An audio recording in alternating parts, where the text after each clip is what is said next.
The children of Haiti are not mythological. We are starving. We're eating salty cakes made of clay because in 1804 we felled our former slave captors. The graceless losers sunk vindictive yellow teeth into our forests. What was green is now dust, and everyone knows trees unleash oxygen, another humble word for life. They took off with our torn branches, beheaded our future, stuck our breath up on pikes for all the world to see. We are a living, dead example of what happens to warriors who, in lieu of fighting for white men's countries, dare to fight for their own lives. During Carnival, we could care less about our bloated, empty bellies.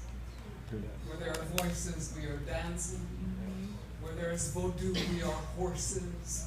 Where there are drums, we are possessed with joy and stubborn jamboree. But when the makeshift trumpet player runs out of rhythmic breath, the only sound left is guts grumbling, and we sigh to remember that food and freedom are not free. Is Haiti really free?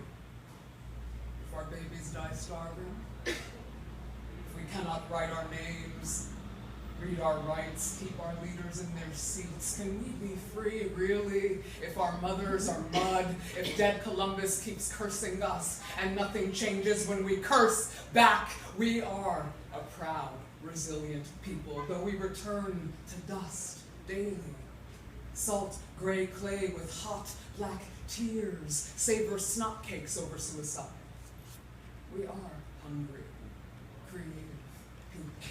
Sip bits of laughter when we are thirsty.